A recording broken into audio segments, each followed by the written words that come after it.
राम राम प्रणाम। क्या आपने सपने में गरुड़ देखा है? देखो देखो, जरूर देखना, क्योंकि अगर दिख गया तो समझना चक्रवर्ती राजा जैसी स्थिति होने वाली है। और गरुड़ जितना ऊंचा उड़े, समझिए उतनी ही आसानी से और शीघ्र ही आपको बड़ा लक्ष्य प्राप्त होने वाला है। और यदि उस पर स्वयं को बैठा देख ले तो पूरा जीवन बदल जाएगा, मोक्षगामी हो जाएंगे। हो सकता है आज आप बहुत बड़े व्यापारी हो, नौकरी करते हो बहुत बड़ी सी, बहुत पैसा पाना चाह रहे हो, लेकिन जिंदगी में ऐसा परिवर्तन आएगा कि सब कुछ छोड़कर प्रभु पथ पर चल देंगे। पर ऐसा क्या है? ऐसा क्यों है? आखिर गरुड़ है क्या? पक्षी? तो गरुड़ पुराण कैसे लिख सकता है एक पक्षी? आखिर है क्या गरुड़? इन्हें कश्यप ऋषि और विनीता का पुत्र भी कहा जाता है।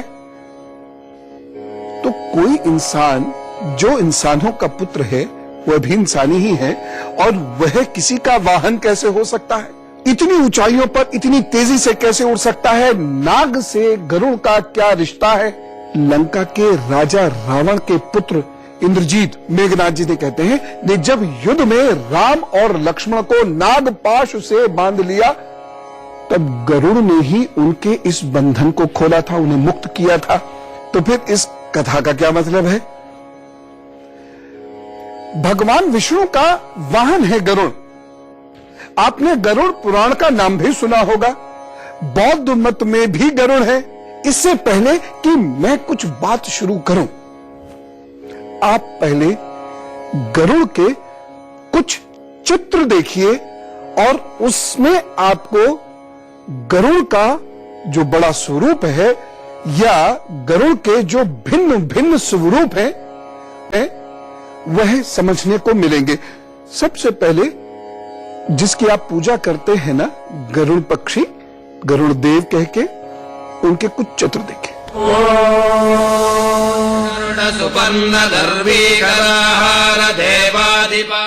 जब भी हम गरुड़ की बात करते हैं तो हमारे मस्तिष्क में पहला चित्र उभरता है।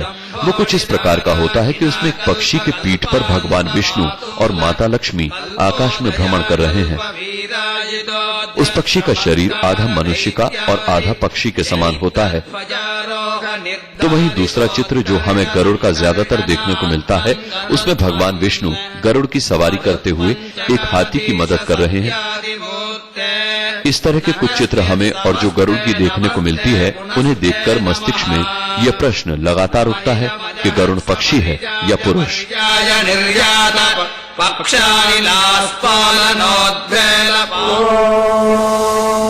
आपने देखा कि कहीं गरुड़ पूर्ण पक्षी है तो कहीं पक्षी पुरुष है। फिर गरुड़ की पूजा इतने देशों में क्यों होती है? कंबोडिया में होती है, थाईलैंड में होती है, सिंगापुर में होती है, चीन में भी होती है, तिब्बत में होती है, नेपाल में होती है, श्रीलंका में होती है, भारत में तो होती है। और क्यों इन्हें देवता का स्थान प्राप्त है? क्या है इनके जन्म का इतिहास? ये भी बताऊंगा, लेकिन उससे पहले आपको बताता हूं कि सपने में कैसा गरुड़ देखना बेहद बेहद बेहद शुभ माना जाता है। गरुड़ आपको कैसे चक्रवर्ती सम्राट जैसा बना सकता है।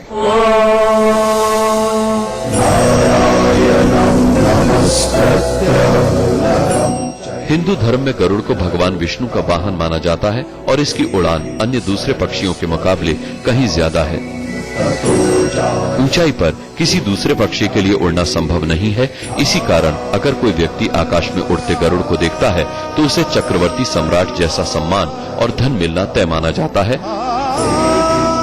और गरुड़ जितना ऊंचा उड़े, समझिए उतना ही आसानी से आपको आपका लक्ष्य मिलने वाला है। और यदि उस पर स्वयं को बैठा देख लें तो पूरा जीवन बदलकर मोक्षगामी हो जाएंगे।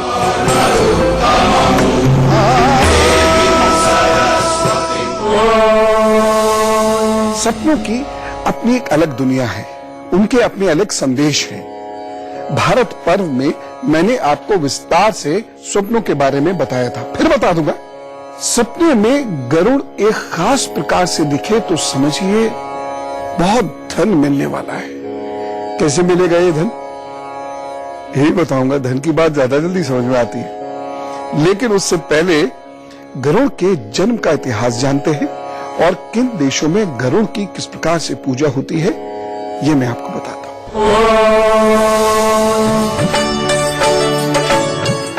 गरुड़ को विष्णु जी का वाहन माना जाता है। इसके अलावा अगर तार्किक कारणों को देखें तो गरुड़ सांपों को खाता है और सांप ऐसा जीव है जिससे व्यक्ति हमेशा से ही डरता है।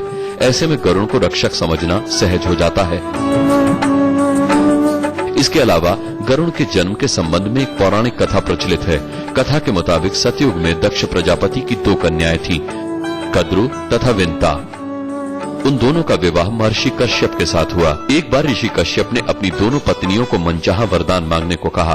कद्रु ने समान रूप से पराक्रमी 1000 नागपुत्र मांगे तथा विंता ने कद्रु के पुत्रों से अधिक शक्तिशाली 2 पुत्र मांगे। बाद में कद्रु को 1000 अंडे और विंता को 2 अंडे प्राप्त हुए। 500 वर्ष बाद कद्रु के अंडों से नाग प्रकट हुए। विंता ने ईर्ष्यावश अपना एक अंडा स्वयं ही तोड़ डाला। उसमें से एक अविकसित बालक निकला जिसका आधे शरीर का ही विकास हुआ था। उस बालक ने अंडे से बाहर निकलते हुए गुस्से में अपनी मां को 500 वर्ष तक कद्रु की दासी रहने का श्राप दिया तथा कहा कि यदि दूसरा अंडा समय से पूर्व नहीं फोड़ा तो जो अंडे से बालक निकलेगा वही उसे इस श्राप से मुक्त कराएगा। पहले बालक का नाम अरुण रखा गया जो सूर्य का सारथी बना और दूसरे अंडे से जो बालक पैदा हुआ उसका नाम गरुड़ रखा गया और गरुड़ ने ही आगे चलकर अपनी माता को अपने भाई के श्राप से मुक्त करवाया। गरुड़ हिंदू धर्म के साथ बौद्ध धर्म में भी लोकप्रिय है। बौद्ध ग्रंथों में गरुड़ को सुपर्ण यानी कि अच्छे पंखों वाला कहा गया है। भारत के अलावा इंडोनेशिया, थाईलैंड और मंगोलिया में भी गरुड़ सांस्कृतिक और धार्मिक रूप से बेहद अहम है। थाईलैंड के कई बौद्ध मंदिरों में गरुड़ की मूर्तियां हैं। मंगोलिया की राजधानी उलन-बटोर का प्रतीक गरुड़ ही है। गरुड़ को पर्वत का संरक्षक और ईमानदारी का प्रतीक माना गया है।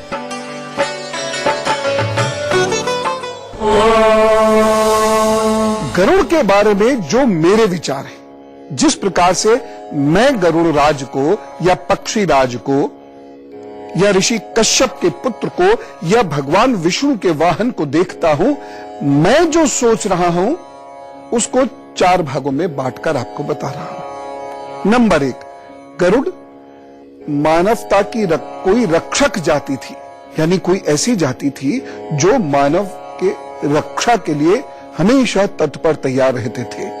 मेरा दूसरा विचार है गरुड़ कोई ब्राह्मण जाति थी या उस जाति के कोई महान ऋषि का नाम गरुड़ था जो बहुत काबिल थे, जो बहुत विद्वान थे और जो ईश्वर के बहुत निकट थे। मेरी तीसरी मान्यता है गरुड़ कोई बहुत बड़ा पक्षी हो सकता है। ऐसे अनेक पक्षियों के हमें कंकाल मिले हैं, अंडे भी मिले हैं, जो डायनासोर की एक प्रकार से प्रजाति है जो उड़ सकते थे उस भारी भरकम शरीर को लेकर भी, और जिनका आकार प्रकार बहुत बड़ा था, इतना बड़ा था कि उस पर तो 4 लोग आराम से बैठ जाएं। मेरी चौथी मान्यता है कि गरुड़ कोई विमान था जो बहुत विशेष था और जो बहुत तेज गति से चलता था और उसके चलते समय बहुत तेज आवाज आती थी और अग्नि भी निकलती थी। आज भी ऐसे विमान होते हैं। हो सकता है किसी इस इतने द्रुतगामी विमान का नाम गरुड़ हो, लेकिन यह तय है कि गरुड़ कोई पक्षी और मानव का मिला जुला रूप नहीं है। गरुड़ ऋषि पुत्र भी थे जिसका वर्णन आप सुन चुके हैं। गरुड़ कोई मशीन भी हो सकती है। अब मैं आपको गरुड़ और विष्णु जी का संबंध समझाता हूं और साथ ही साथ मैं आपको गरुड़ पुराण के बारे में भी बताऊंगा। गरुड़ अपनी मां को श्राप से मुक्त करने के लिए अमृत कलश को स्वर्ग से पृथ्वी पर ले गए थे। लेकिन उसने अमृत का सेवन नहीं किया। उसकी इसी ईमानदारी से प्रभावित होकर भगवान विष्णु ने गरुड़ को अजर अमर रहने का आशीर्वाद दिया और उसे अपना वाहन बना लिया।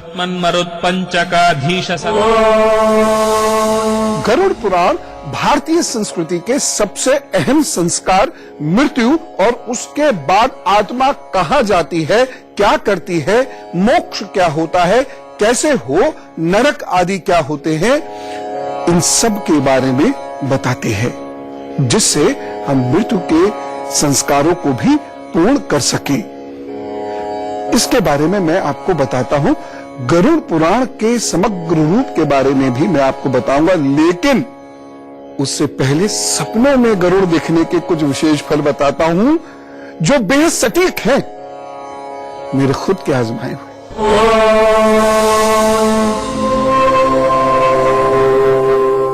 अगर गरुड़ सपने में किसी ऊंचाई वाले स्थान पर बैठा दिखाई दे तो ऐसे व्यक्ति को समाज में सम्मान की प्राप्ति होती है। जो लोग आध्यात्म पथ पर अग्रसर हैं और ऐसा स्वप्न देखते हैं, वो आध्यात्म चेतना के विशिष्ट उच्चतम स्तर को छू लेंगे। तो वहीं अगर दो गरुड़ आपस में लड़ते दिखाई दें तो ये व्यापार अथवा करियर में कड़े मुकाबले को दर्शाता है। और ये पक्षी अगर स्वप्न में अपना शिकार लिए दिखाई दे तो धन की प्राप्ति होगी, और अपने घोंसले में आराम से बैठा हुआ दिखता है तो देखने वाले व्यक्ति का पूरा जीवन आराम से बीतेगा।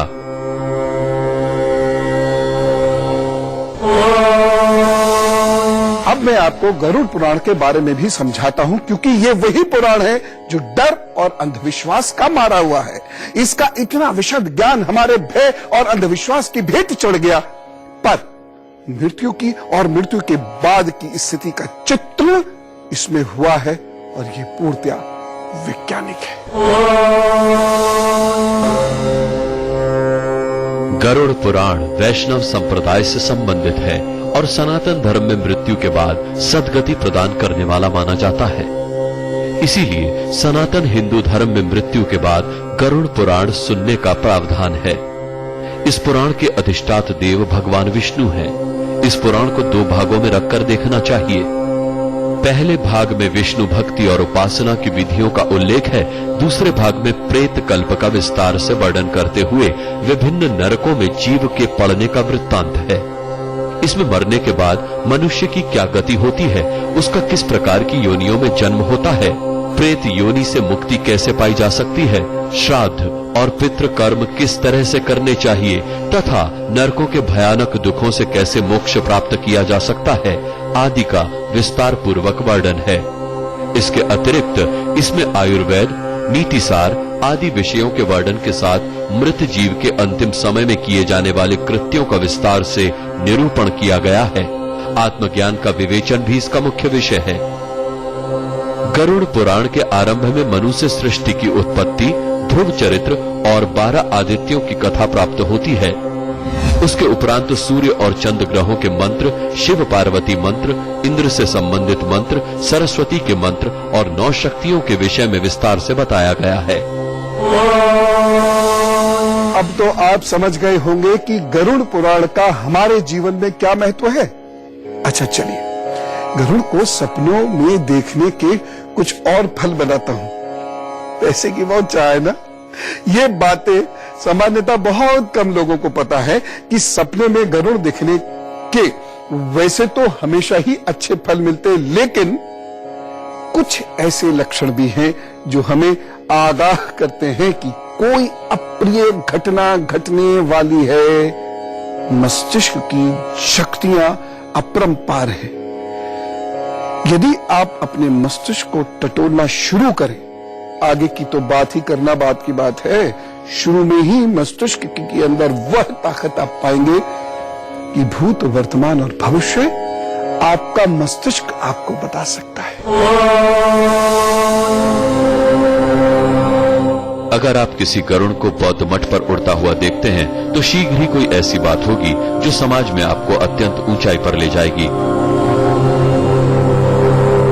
आमतौर पर गरुड़ को रक्षक के रूप में माना जाता है, मगर वो स्वप्न देखने वाले के सिर पर बैठा दिखाई दे तो ये समझ लीजिए कि कोई अप्रिय घटना घटने वाली है और जमीन पर बैठा गरुड़ पतन की सूचना देता है।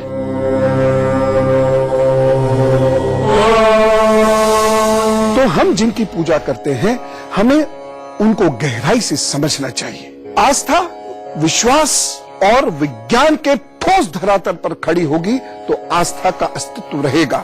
लेकिन आस्था यदि विज्ञान के धरातल से हट गई, अंधविश्वास की दलदल में फंस गई, इतिहास से दूर हो गई, तो एक समय ऐसा जरूर आता है जब आस्था शनै शनै शनै शनै समाप्त होती चली जाती है। युग बदल रहा है और बदलते युग में आपके अंदर प्रामाणिकता से बात करने की आदत और आस्था को एक वैज्ञानिक नजरिए से देखकर स्वीकार करने की आदत होनी चाहिए।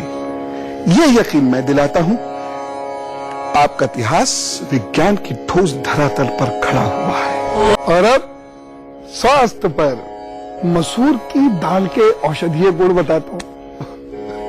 बच्चे मसूर की दाल, बीमारों वाली दाल, बच्चे क्या बड़े भी, बहुत सारे बड़े जब आप उन्हें मसूर की दाल खिलाते ना तो कहते बीमारों वाली दाल खिला रहे हो, बीमारी में खाई जाती है। हाँ, बीमारी में तो खाई जाती है ये, क्यों?